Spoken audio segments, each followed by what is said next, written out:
Hi everyone, welcome you all to my channel and in my today's class.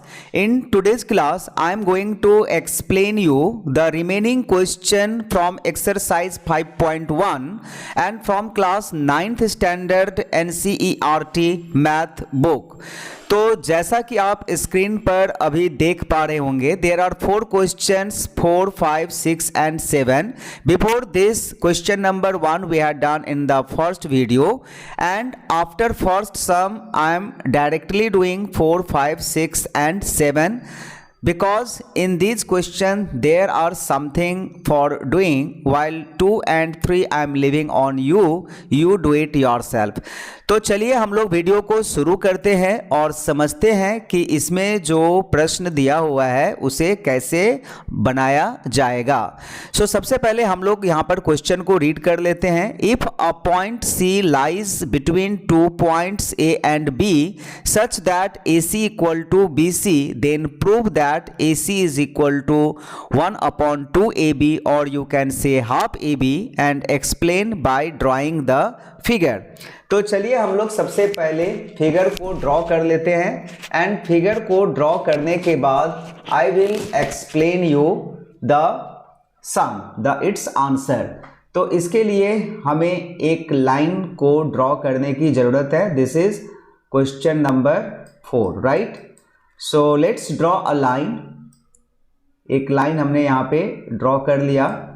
Now if a point C lies in between A and B, that means this point is A and this point is B, and there is a point C also which is lying in between A and B, right? Such that AC is equal to, so this is given कि AC is equal to BC। ये जो है वो question में दिया हुआ है, AC is equal to BC, और जो हमें प्रूफ करना है वो ये प्रूफ करना है कि AC is equal to half AB, right.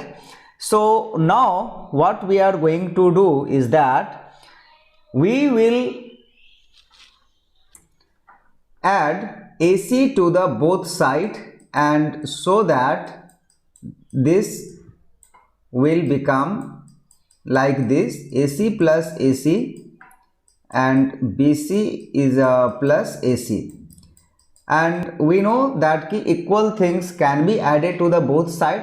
There will be no change in the value in the this equation. We can add the equal things to the both side, and this is from the Euclid postulates and axioms also we have learned this.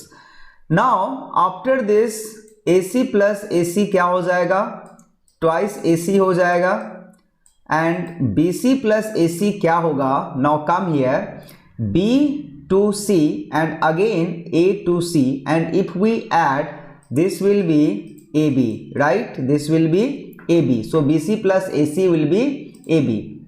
So after this I am continuing here, twice AC is equal to AB, तो फिर AC will be 1/2 AB, right, 1/2 AB। तो ये जो है वो answer जो हमें proof करना था वो प्रूफ हो चुका है कि AC is equal to half AB, and here we have drawn the figure also, right. Dear children, now we will do question number 5, and the question says that in question number 4, point C is called a midpoint of line segment AB. So here you can see C is called the midpoint of the line AB.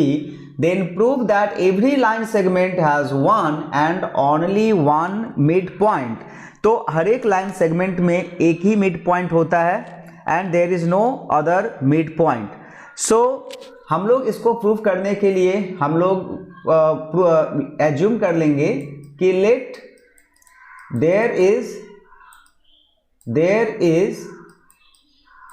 another midpoint also, there is another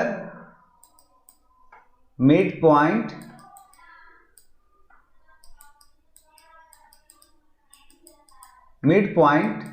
D.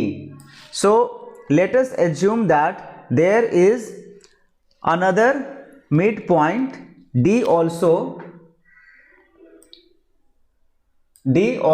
right? D also, यहाँ पे मैं लिख दे रहा हूँ, there is an another midpoint D also. So from the above proof we can write, or from the above, that means question number 4.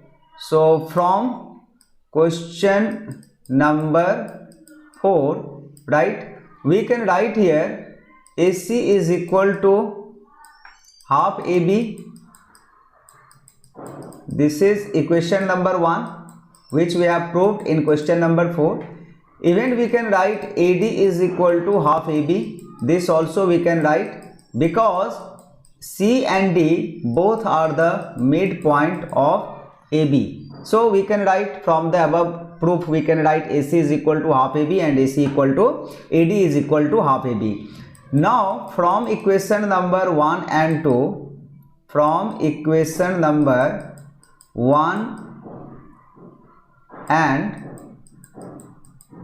2, we can write half AB is equal to half AB, because यहाँ पे LHS same है, AC RHS same है, half AB and half AB, तो LHS भी equal होगा, AC is equal to AD, and so that we can write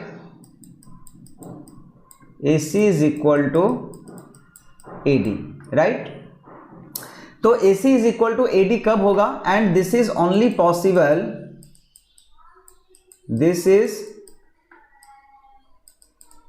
only possible, or possible only, whatever you want you can write, only possible if D coincide with C, and hence we can write here, hence every line segment has one and only one midpoint, there is no place. So I am writing here hence proved, but in the place of hence proved you can write this also, that every line segment has one and only one midpoint. So this also you can write here. So in this way it is proved that there is one and only one midpoint of every line segment. तो I hope that कि question number 4 and question number 5 जो है वो आपका clear हो गया होगा. Now we can do question number 6 also. Dear children, in question number 6 it is given that AC is equal to BD. In this figure AC is equal to BD, then prove that AB equal to CD. So from the given figure,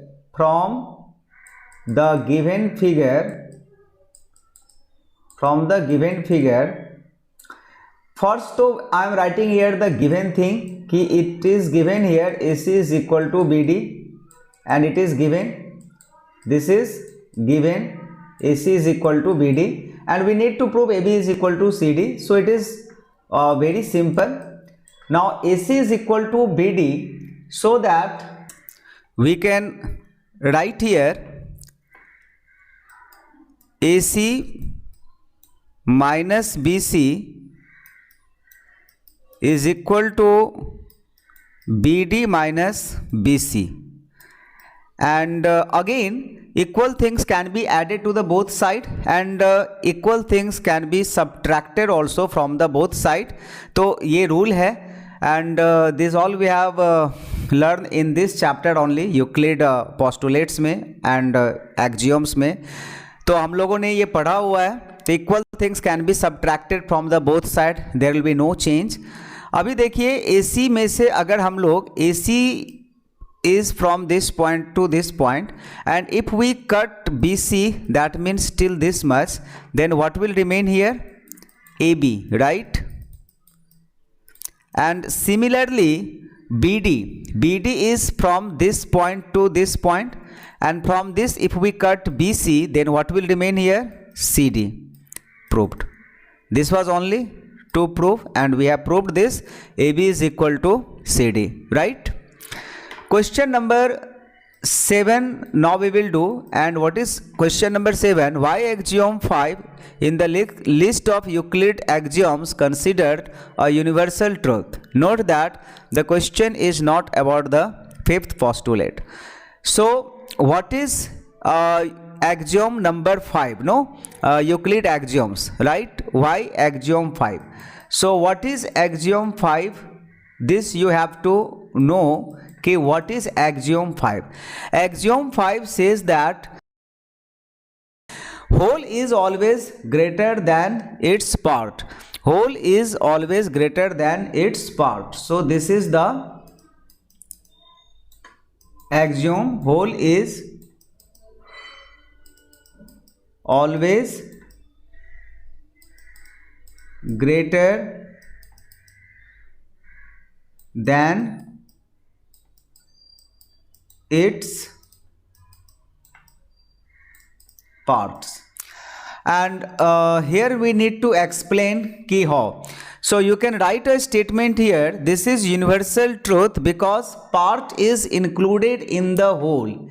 This is universal truth because this is universal truth because part is included in the whole. Part is included in the whole, right? So therefore whole will be always greater than the part. Whole will be always greater than the part. You can write here, therefore whole will be always greater than the part, and hence this is the explanation. In magnitude we can understand कि whole में से ही जो है वो part निकलता है. अगर आपके पास कोई एक सेब है और उसका आपने पार्ट कर दिया, इसे दो भाग में डिवाइड कर देंगे या फिर 3 पार्ट्स में इसे डिवाइड कर देंगे, तो जो एक एक टुकड़ा होगा, पीस होगा, वो पूरे सेब से हमेशा छोटा होगा. यानी कि part is always less than the whole and whole is always greater than the part. So children, we have finished this exercise, that means exercise 5.1, and I hope कि ये जो 4 क्वेश्चन है वो आपका क्लियर हो गया होगा. देन ऑल्सो अगर कोई डाउट हो तो कमेंट में लिख करके बताइए. And if you are new to my channel then subscribe the channel, like the video. That's all for today's class. Thank you everyone for watching the video. Bye bye.